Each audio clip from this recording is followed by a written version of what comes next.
문재인 대통령이 잠시 후 여야 5당 대표들과 만찬 회동을 갖습니다. 115일 만에 만남인 만큼 어떠한 이야기가 오고 갈지 상당한 관심이 쏠리고 있는데요. 네, 청와대 취재기자 연결해서 자세한 내용 알아보겠습니다. 강민경 기자.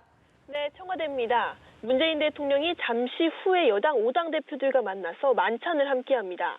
원래 이 자리는 문 대통령의 모친상에 각 당 대표들이 조문한 데 대해서 감사의 뜻을 전하는 자리였습니다. 그런 만큼 청와대 내부에서는 굉장히 조심스럽게 자리를 만들었는데요. 어떻게 됐든 대통령과 여야 대표가 115일 만에 마주 앉는 자리가 됐습니다. 그런 만큼 주요 현안에 둘러싼 허심탄회한 대화가 오갈 수밖에 없다는 관측입니다. 여당은 기회가 된다면 검찰개혁 법안 통과를 위해서 청와대 야권의 협조를 당부한다는 계획입니다. 반면 야당은 임기 반환점을 돌았다는 점을 강조하면서 각종 성과가 따라주질 않았으니 국정 기조를 전환하라는 취지로 말할 수 있습니다. 구체적으로는 소득주도 성장 정책의 철폐와 또 한일 군사정보 보호협정 연장 등을 언급할 가능성이 큽니다. 또 선거법 개정안이나 개헌 관련 언급도 나올 수 있지만 비중은 그렇게 크지 않을 거란 전망입니다. 네, 이 노영민 대통령 비서실장 등 청와대 3명의 실장이 기자간담회를 가졌는데요. 문재인 정부 후반기에 대도약을 하겠다고 다짐을 했습니다. 관련 내용 전해주시죠. 네, 청와대 새 실장의 기자간담회가 좀 전에 3시에 시작됐죠. 그때 노영민 비서실장은 집권 전반기를 대한민국의 틀을 바꾸는 대전환의 시기였다고 평가했었습니다. 권력 사유화를 바로잡고 대한민국 국민인게 자부심이 되는 나라를 만들고자 노력했다는 입장입니다.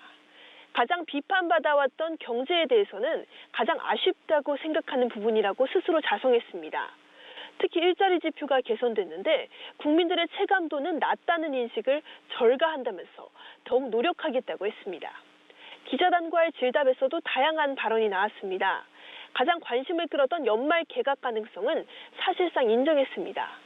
당이 총선 출마를 요구하고 본인이 동의만 한다면 교체하겠다는 구체적인 원칙까지 제시했습니다.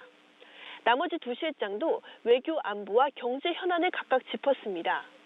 김상조 실장은 특히 필요하다면 분양가 상한제 지역을 언제든지 추가로 지정할 거라며 집값 규제 정책을 변함없이 추진하겠다고 밝혔습니다. 특정 지역의 고가 아파트 구매자는 조만간 자금의 출처를 소명해야 한다고도 했는데요.